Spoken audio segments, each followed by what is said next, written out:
Commander 2019 spoilers are here, and honestly, they look pretty amazing and flavorful. So you know what this is? This is the hype train, and we're gonna ride it, baby! Let's go!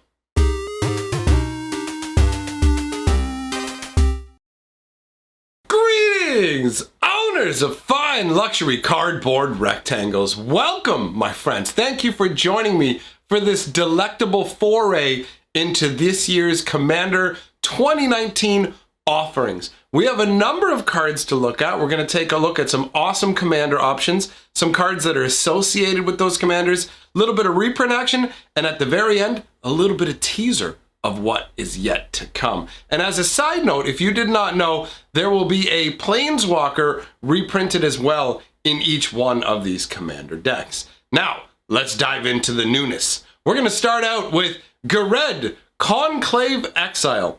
2 colorless, or generic mana as the kids like to call it. 2 colorless, 1 red, 1 green, 1 white. It is a 2/5 legendary human shaman. When he enters the battlefield, you create a 4/4 green rhino creature token with trample. I'm already on board. I love me some big green meanies, yeah. So, his second ability, whenever he attacks, populate. Now, populate is already a pretty sweet ability, but this one says, the token enters the battlefield tapped and attacking. And populating is just picking a token that you already have one of out. So, he comes with his own built-in 4/4 token that you can elect to use, or if you have other tokens, it feels like it can get pretty dirty. A funny little note, somebody who was looking at this card over on Reddit specifically said, hey, if you look at his name, he's green, white, red. You take the G from his name from green, you take the HI from white, and then just red, and you got his name built in his colors. I thought that was kind of fun. But either way, the power level of this guy doesn't seem too shabby. 5 mana is getting you, essentially, if you smash everything together, a 6/9 with the ability to swing and make more creatures. Now, the flavor behind this is actually really, really cool to me. I don't know if you picked up on it right away, but it says Conclave Exile, and your brain goes, well, Conclave could mean a number of different things. It is just kind of a fantasy-sounding term in the first place, but if you actually pay attention, you will quickly realize, wait, this is a Celestian. He is a Celestian originally, and you can see this is most pronounced when you look at the armor that he's wearing on his legs. The parts directly above his knees actually have the little Celestia trees. He's got the trees on his knees, yo.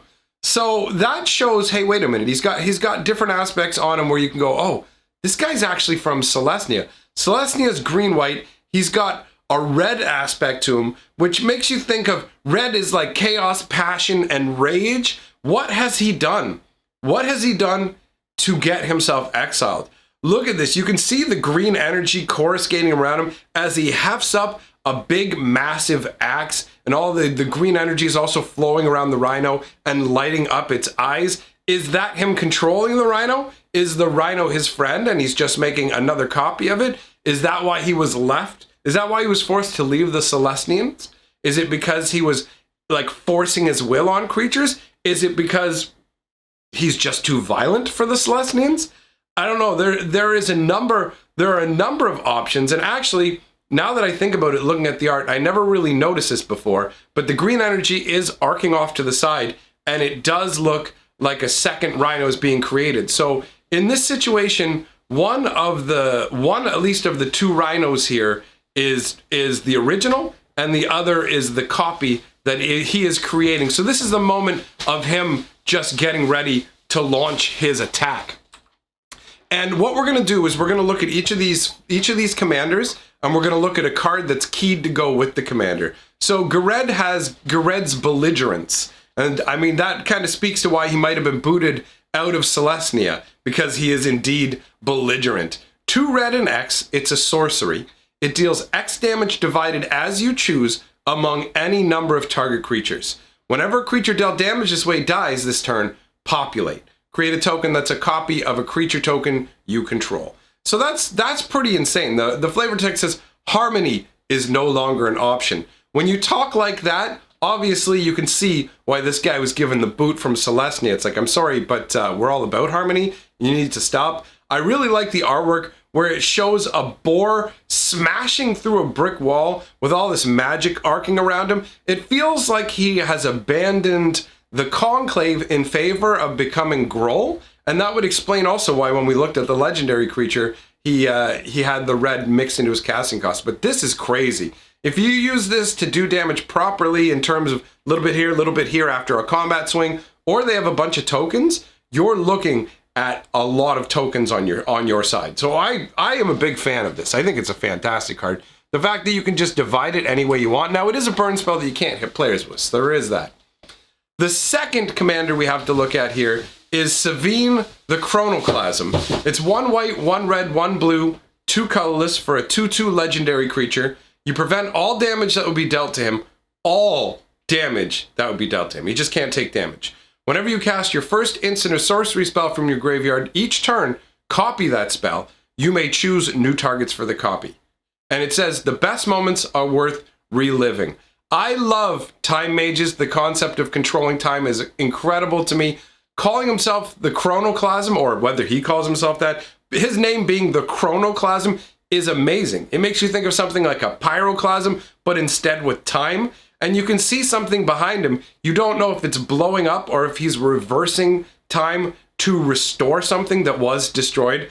He's got a very confident pose. I love all the little details. There's a whole bunch of little knickknacks stuck to his belt. These may actually be relics destroyed throughout time that he has gone through time to save himself, because we'll see that concept tie in when we look at the card that's connected to him. But I really like the way that he stands out with his garments against the blue background with all that time lightning kind of energy circulating around. And pay attention to the jug that is shown in his hand, because that's actually also depicted specifically in Savine's Reclamation. 1 white, 2 colorless, it's a sorcery. Return target permanent card with converted mana cost 3 or less from your graveyard to the battlefield. If this spell was cast from a graveyard, you may copy the spell and choose a new target for the copy. And it's got flashback. This one is built for the flashback deck. Obviously, each of these commanders is keyed to one of the 4 abilities. So the previous guy was keyed to populate. This one's keyed to flashback. Most of them, it's really obvious what they're tied to. I think there's one where you might look at it. No, actually, yeah, they're all very straightforward. Never mind. So overall, this seems like a very solid card. The fact that you can return any permanent that costs 3 or less from your graveyard, and if you play it again from your graveyard, you actually get 2 copies, is solid. The artwork depicts Savine bringing, I assume, a jar, some sort of like urn or container that was destroyed back into existence. There's a crumbled pillar all around him. And it's just basically, I think that the pillar's being restored as well. And he's just reaching out a hand. He's just so casually reversing time. And that makes him seem incredibly powerful to me. I really dig the commander and his associated card. So the third commander that we're going to take a look at is Kadena Slinking Sorcerer. So that's 1 black, 1 green, 1 blue, 1 colorless for a 3/3 legendary Naga Wizard. The first face-down creature spell you cast each turn costs 3 less to cast. Whenever a face-down creature enters the battlefield under your control, draw a card. The only constant in life is the only constant in life is the unknown. So the idea behind Kadena, as far as I'm seeing it, with the whole slinking and morph, is a very like a master of secrets, hiding in the background, not really being out in the open. To me, that's illustrated by the art as well. You have the Naga kind of shrouded in darkness in some kind of either underground sort of scenario or just indoors where there's not a lot of light, kind of murky darkness. That's why everything has that uniform kind of blue-gray coloration compared to the energy that's arcing around Kadena. So I mean, overall, admittedly to me, this one is the least engaging in terms of flavor and whatnot. But overall, it's not like it's a bad card. It'll go perfectly fine with Ixodor, but it doesn't excite me as much as the other commanders, truthfully. Although the card that goes with Kadena Silencer, is pretty interesting. This is a morph creature, and how morph works, if you don't know, you take the creature, you play it face down. It costs 3 mana to cast it that way, and then you can turn it face up for its morph, or in this case, megamorph cost. So this one costs 3 to put face down, costs a blue and a colorless to flip up, or a blue and a colorless to just play normally, although admittedly, In most cases, you're not going to want to play it normally. You're going to want to play it as a morph and flip it to take advantage of its abilities. But either way, 1 blue, 1 colors for a 2/1. When it's turned face up, counter all abilities your opponents control. And it's got a Megamorph for a blue and a colorless, which means when you flip it face up, it's actually a 3/2 as well, because it gets a +1/+1 counter. So the artwork on this is pretty interesting. You've got the Naga just kind of framed in what looks like kind of dark woods. It gives the whole silencer, the shrouded look of it, it all lends into that like slinking concept, the secretive concept of Kadena overall. So a great way to extend the flavor. And when you turn it up, you counter all abilities your opponents control. That seems like it could be pretty powerful in Commander when people are just going, doing all kinds of stuff, and you're like, flip it up. No, none of that's happening. So who's the 4th commander? Well, the 4th commander is actually someone who shows up in an actual little bit like tangential magic lore, and that's Angie Falconwrath. And she is, I believe when I look at it, I think it's a woman. I don't know 100%. But either way, this individual, the Falconwrath household basically was corrupted by the Eldrazi. And so a lot of them grew bat wings and other things like that, started to go crazy. And Angie Falconwrath, that's what I'm going to go with. So Angie Falconwrath has actually gathered a bunch of other Falconwrath warriors under her control, and her goal is to actually reclaim her ancestral homelands. The Falconwraths were a powerful vampire lineage that ended up having their home smashed by Avacyn, and actually there was a monastery that replaced it. So amidst the rubble, they just built a monastery over it. I believe it was Heron's Reach Monastery. Anyhow, this monastery's there now, and Angie, she wants to take it back. She wants to reclaim her ancestral land. So that's pretty cool flavor-wise. Now, this is the Madness Commander. 1 black, 1 red, 1 colors for a 1/3 with haste. Tapper, discard a card, and draw a card. Obviously, that goes great with Madness, because Madness is an ability where when you discard the card, you can cast it for its Madness cost. So it's like discard the card, but you still get to cast it. And that actually ties in with their second ability here, or third, really. Whenever you discard a card, if it has Madness, untap Angie Falconwrath. We all hide a little madness behind our sophistication, do we not? And the artwork, is this supposed to represent her being, like, is this supposed to be her haste combined with her madness, where she exists in 2 states at once? Is that what's going on here? I'm not 100% sure, because it looks like there's a hand like reaching out for blood and then whipping the blood around through the air, and the other hand has this crazy trailing smoke going on. The artwork I don't fully understand, but I find it very compelling and interesting. It's cool that we have this character from Magic history, just this little side character that was mentioned somewhere, and now they've been given their own card. I don't know, it's cool when you have characters you already know a little something about who have understandable, meaningful goals, and reclaiming your homeland is an understandable goal, even if it is evil vampires trying to drive out who are essentially good monks. It is still a cool story. It's all right to have villains that you root for. There's nothing wrong with that. Now, the card that goes with Angie here, Angie's Ravager, this card seems really, really strong. 1 red, 2 colors for a 3/3. It attacks each combat if able. I think they just had to do that because otherwise it would just be, this thing would be out of control. Whenever it attacks, discard your hand, then draw 3 cards. So the fact that it has to attack every turn is what reins in that ability. If you have no cards in your hand, this thing's going to be filling your hand over and over, which is just dumb. And on top of that, it enables madness, right? You're playing a madness deck, so you're going to be pitching your cards. You'll be able to play them for the madness cost. This guy even has madness for a red and a colorless. So you could discard this card to Angie and pay a red and a colorless to cast it. And then each turn it's going to attack. You pitch your hand and draw 3 new cards. If your hand is empty, this is just refilling your hand with 3 cards every turn. It really does feel incredibly strong. And you can see the Ravager there has just completely drained somebody. This looks like a kind of almost a back alley sort of setup where somebody, or outside of the town's perimeter, something like that, where someone has, it's from the perspective of somebody who's just stumbled on this Ravager, who's just drained this guy. and he's just holding up, he's drained, and you can tell he's just about to drop the body and just lunge at the person who's viewing them and just go, blamp, you're my next dinner.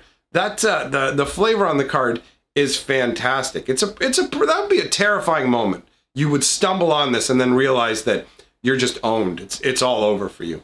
Now, those are all we have in terms of brand new cards, but I do have another card that is a reprint that's been spoiled, and this is a fantastic inclusion that will make many players happy. That is Seaborn Muse. 2 green, 3 colors for a 2/4. Untap all permanents you control during each other player's untap step. Her voice is the wilderness, savage and pure. Kamal, Druid Acolyte. Man, Kamal's days was so long ago. The artwork is funky. You've got the Seaborn Muse. She's a spirit. It looks like her dress is made out of fabric, but at the same time, it also looks like it's just made out of green spiritual energy. And she's reaching her arms out, and everywhere she's reaching is just massive, massive amounts of growth. The idea of like a muse that inspires you, but one that inspires nature to grow and revitalizes everything. Seaborn Muse is fantastic, art-wise and flavor-wise and power level-wise. It's a home run, this card, in all honesty. Now, I do have one little teaser extra to show you, and that is this picture here of Gerard Capuchin. We don't have a card for him yet. Is he getting his own card? My guess is yes, and I'm looking forward to it. Honestly, I think that this is probably the best artwork I've ever seen for Gerard, and you can actually see, if you take a look in the back, you can see the faces of individuals like Hannah, Squee, Karn, Tongarth. You've got Miri. You've got all kinds of the members of the Weatherlight just half subtly put out in the in these like crazy wing patterns. Like he's basically got the steering wheel of the skyship Weatherlight, and then those represent the wings of it. It is actually a really nice encapsulation of Magic history right there. Like for people like me, this artwork is a huge home run, and I'm very much looking forward to seeing what card it is on. Now, the only thing left to do is to welcome my new patrons and channel members, and there's a fair number of them. We are welcoming today Connor, Leroy, Marco Esquindolis, Nathan Oy, Paul Glenn, Konku, Dan Nolan, and Peter Crafts. Thank you all for supporting my channel. It warms my heart when I see a new person join the channel membership or Patreon, so thank you for that. Thanks to all of my patrons and channel members. And remember, my friends, together we are the 6 color of magic.